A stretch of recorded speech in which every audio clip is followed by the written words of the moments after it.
जय हिंद गाइस। आज हम कंप्लीट करने वाले हैं सिविल डिसोबिडियंस मूवमेंट। बहुत इंटरेस्टिंग फॉर्म में 1930 में जो सिविल डिसोबिडियंस मूवमेंट हुआ था, हम वो बहुत इंटरेस्टिंग फॉर्म में कंप्लीट करेंगे। अगर आपको वीडियो अच्छा लगे तो प्लीज़ लाइक करिएगा और चैनल को सब्सक्राइब करिएगा। तो सबसे पहले हम स्टार्ट करते हैं बैकग्राउंड से। देखिए बैकग्राउंड में क्या होता है, पहले इसके पहले नेहरू रिपोर्ट आती है, जिसमें से नेहरू जी कहते हैं कि आप हमें एक साल के अंदर इसमें रिस्पांस दे दीजिए। किसको बोलते हैं? ब्रिटिशर्स को बोलते हैं। तो ब्रिटिशर्स को बोलते हैं और उन्होंने 1928 में ये रिपोर्ट ब्रिटिशर्स को देते हैं। 1928 इसमें उन्होंने बात की थी डोमिनियन स्टेटस की। किसकी बात की थी? डोमिनियन स्टेटस की बात की थी, और ये ब्रिटिशर्स को दे देते हैं। पर ब्रिटिशर्स का यहाँ पे कोई भी रिस्पॉन्स नहीं आता है। और नेहरू जी का कहना था कि अगर आपने इसमें रिस्पॉन्स नहीं दिया तो आगे मूवमेंट के लिए आप रेडी रहिएगा। तो इन लोग रिस्पॉन्स नहीं देते हैं। तो अब क्या होता है, इसके बाद नेहरू जी लाहौर सेशन में 1929 में जो होता है, वहाँ के प्रेसिडेंट इलेक्ट होते हैं। कौन? नेहरू जी। अब यहाँ पे वो रवि नदी के किनारे एक फ्लैग होस्ट करते हैं, जो कि ट्राई कलर फ्लैग होता है। डेट याद रहेगी, यहाँ पे डेट होती है 26 जनवरी 1930 को ये होस्ट करते हैं ट्राई कलर फ्लैग, जिसमें से एक हिस्टोरिकल मूवमेंट बन जाता है ये, क्योंकि उन्होंने कहा था कि अब हमारा गोल क्या होगा, डोमिनियन स्टेटस नहीं होगा, अब हमारा होगा पूर्ण Swaraj, that is total independence. Total independence हमारा अब गोल होगा। तो यहाँ तक बात क्लियर हो जाती है। तो ये चीज़ें हो रही थी बैकग्राउंड में। अब क्या होता है,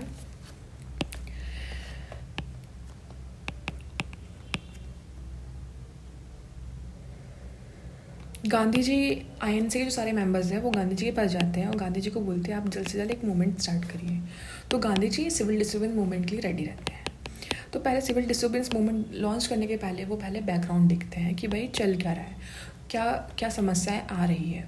तो वो देखते हैं कि भाई सॉल्ट टैक्स हमारा लगभग 60 to 70% लगा रहे हैं वो, और उसमें से 15% जो रेवेन्यू हो रहा है ब्रिटिशर्स का, वो सॉल्ट से हो रहा है।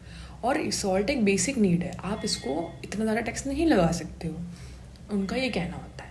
तो वो एक प्लानिंग करते हैं, वो इस बोलते हैं कि साबरमती से वो दांडी तक की एक यात्रा करेंगे, जिसमें उसमें कुछ फीचर्स होते हैं जिसमें आपको पालन करना पड़ेगा। अगर आप वो पालन नहीं करोगे तो आप यात्रा में या उसमें शामिल नहीं हो सकते हो। तो पहले तो साबरमती में पहले वो एक प्रण लेते हैं कि मैं अब साबरमती तभी लौटूंगा जब तक मैं अपने इंडिया को टोटल इंडिपेंडेंस ना दिला दूँ। ठीक है, तो वो साबरमती से दांडी तक की यात्रा करने की सोचते हैं, मतलब इम्प्लीमेंट करते हैं उसको। ठीक है, अब क्या होता है, यहाँ पे इनका पहले फीचर सुन लेते हैं कि क्या क्या इनके रीज़न थे आपको पार्टिसिपेट करने के। आपको ब्रिटिशर्स के सारे गुड्स बॉयकॉट करने पड़ेंगे, आपको खादी क्लोथ्स पहनने पड़ेंगे, इंडियन मेड ब्रांड्स के क्लोथ्स पहनने पड़ेंगे, आपको गवर्नमेंट स्कूल कॉलेजेस और इवन नौकरियाँ भी आपको इसमें बॉयकॉट करनी पड़ेगी, और फॉरेन गुड्स के जो भी चीज़ें आ रही है आपको उसको भी बॉयकॉट करना पड़ेगा, तभी आप यहाँ पे पार्टिसिपेट कर सकते हैं। क्लियर है यहाँ पे? अब क्या होता है, यहाँ पे इतना कुछ होता है।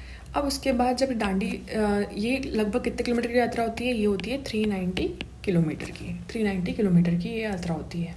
ठीक है, और यहाँ पे सब लोग ने वाइट कपड़े खादी क्लोथ्स पहने थे, और इसको ये मूवमेंट फेमस होता है वाइट फ्लोइंग रिवर के नाम से, क्योंकि सब लोग ने वाइट कलर के क्लोथ पहने थे और जो कि एक रिवर जैसा शेप दिख रही थी। क्लियर है यहाँ तक के? अब क्या होता है, जब 6 अप्रैल 1930 को जब ये यात्रा संपन्न होती है, तो गांधी जी यहाँ पे सॉल्ट ब्रेक कर लेते हैं। ठीक है, जिससे क्या होता है, अलग अलग एरिया पे गांधी जी के जो ये मूवमेंट है वो फेमस होने लग जाता है, और फिर अलग अलग एरिया पे अलग अलग लीडर्स अलग अलग यात्रा करते हैं और इस मूवमेंट को पूरे नेशन वाइड फेमस करते हैं, और इसको बहुत ज़्यादा प्रेस कवर करती चीज़ें। तो और मतलब पूरा नेशन में, इंडिया में ये मूवमेंट बहुत ज़्यादा फेमस होता है। अब क्या होता है, अब जैसे कि इसमें आपको पता था कि अब गांधी जी इसमें कोई नॉन वायलेंस का साथ नहीं दे रहे हैं, है ना। अब इसमें आगे क्या होगा देखिए।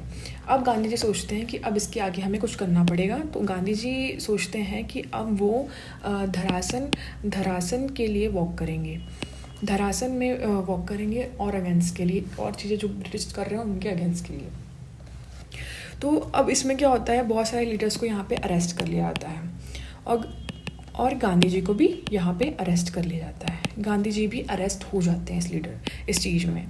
अब क्या होता है, इसमें पूरी जिम्मेदारी आती है इसके, फिर यहाँ पे जिम्मेदारी आती है धरासन तक के वॉक करने की, डांडी से धरासन तक के यहाँ के लीडर हो जाते हैं अब्बास तायब जी एंड उनकी वाइफ गांधी जी की वाइफ कस्तूरबा गांधी, और मेन लीडर हो जाते हैं सरोजनी नायडू जी।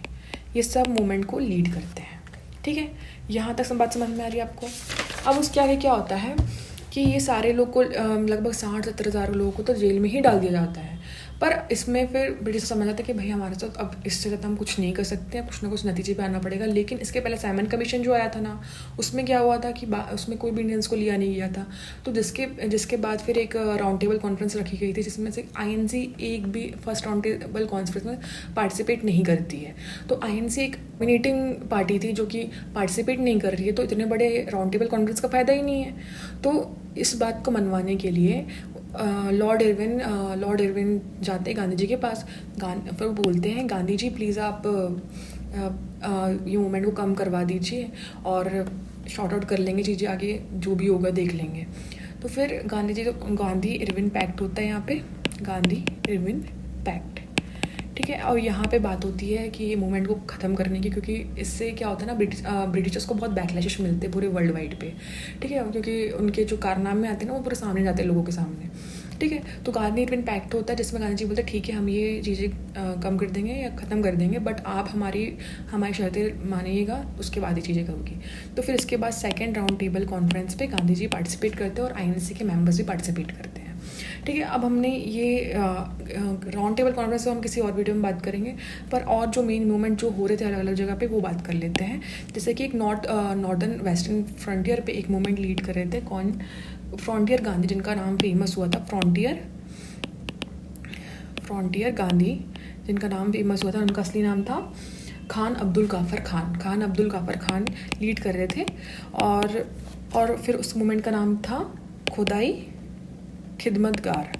ये लोग होते थे जो मूवमेंट पार्टिसिपेट करते थे, और ये पूरा मूवमेंट फेमस हुआ रेड शर्ट मूवमेंट से, ये फेमस हुआ, ठीक है। अब इसमें देखते हैं हम कि ये हुआ था नॉर्थ वेस्ट फ्रंटियर पे खुदाई खिदमतगार, और ईस्टर्न पार्ट पे भी एक चौकीदार टैक्स लगता था, चौकीदार टैक्स, उसको भी लोगों ने बहिष्कार किया कि हम इसका टैक्स नहीं देंगे, क्योंकि चौकीदार को पेमेंट करने के लिए लोगों से टैक्स लिया जाता था। लेकिन वहाँ का लोगों को कहना था कि चौकीदार ही चोर है, ठीक है। तो ये चीज़ करके अलग अलग जगह प्रोटेस्ट होता है, चीज़ें प्रोटेस्ट में आती है और लोगों को अब सीरियस लेने लग जाते हैं, ठीक है। अब हम इसके फटाफट पैक्ट पढ़ लेते हैं। तो ये हमारा हो गया सिविल डिसोबेंस मूवमेंट। और फिर ये कब खत्म होता है, जब गांधी इरविन का पैक्ट हो जाता है और चीज़ें शॉर्ट आउट होने की कोशिश करवाते हैं ब्रिटिशर्स लोग भी, ठीक है। अब इसके मेन फैक्ट्स पढ़ लेते हैं। देखो 12 मार्च से स्टार्ट हुआ है 1930 से, ठीक है। अब डांडी तक की यात्रा करे हैं, ठीक है। अब कॉजेस क्या थे इसके, साइमन कमीशन में किसी को इंडियन को शामिल नहीं किया था, डिमांड पूर्ण स्वराज की थी नेहरू जी ने, कहाँ पे, लाहौर सेशन में। इकोनॉमिक एक्सप्लॉयटेशन हो रहा था, है ना, साउल टैक्स इतना ज़्यादा लगा रहे थे वो। Failure of dominance status promise का भी वो भी फेलियर कर दिया था। डांडी मार्च एक सॉल्ट मार्च के रूप में आया था, है ना।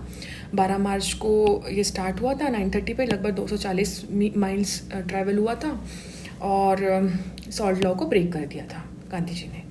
Spread of the movement, spread किया मूवमेंट, सरोजिनी नायडू, अब्दुल गाफर खान, सी राजगोपालचारी, ऐसे बहुत बड़े बड़े लीडर सामने हैं, ठीक है। ब्रिटिश गवर्नमेंट रिएक्शन क्या रहा है, 90,000 लोगों को अरेस्ट कर दिया था, इंक्लूडिंग गांधी जी को भी अरेस्ट कर लिया था। गांधी इरविन पैक्ट हुआ था 1931 में, ये इंपॉर्टेंट क्वेश्चन है। गांधी इरविन पैक्ट हुआ था और जिसमें गांधी जी ने एग्री किया था कि हम सेकेंड राउंड टेबल में कॉन्फ्रेंस में हम जाएंगे, ठीक है। अब आगे क्या होता है, इसको एंड कैसे हुआ कि द मूवमेंट वाज विड्रॉन 1934। अब ये 1934 में विड्रॉन हो गया था मूवमेंट, ठीक है। इसका and due too harsh repression and failure of the round table conference, ठीक है। अब ये फेल हो गया था राउंड टेबल कॉन्फ्रेंस भी, है ना। It led the foundation for the future mass movement and strengthen the resolve for complete independence. मतलब ये एक मूवमेंट, एक फाउंडेशन क्रिएट कर दिया मास मूवमेंट की, और इंडिपेंडेंस के एक जागरूकता क्रिएट कर दिया पूरे सिटीजन्स में इंडिया के। The civil disobedience movement was more than a protest against the salt law, it was a powerful assertion of India's right to self rule, it mobilised the millions and shook the foundation of the British rule through the weapon of non violent resistance. ये एक non violent movement था जिसमें एक foundation create करी freedom की, और ये movement लगभग सक्सेसफुल रहा, एक यूनिटी क्रिएट किया। अब इसमें वुमेंस का पार्टिसिपेशन ज़्यादा था, पर इसमें हिंदू और मुस्लिम का पार्टिसिपेशन, हिंदू का ज़्यादा देखा गया और मुस्लिम्स का थोड़ा कम देखा गया। तो इसमें सारे जो ब्रिटिशर्स गुड्स थे सेक्रीफाइस कर दिए गए, और ये यूनिटी क्रिएट करी यहाँ पे गांधी जी ने। सो ये मूवमेंट 1930 में स्टार्ट हुआ, 1934 में ख़त्म हो गया।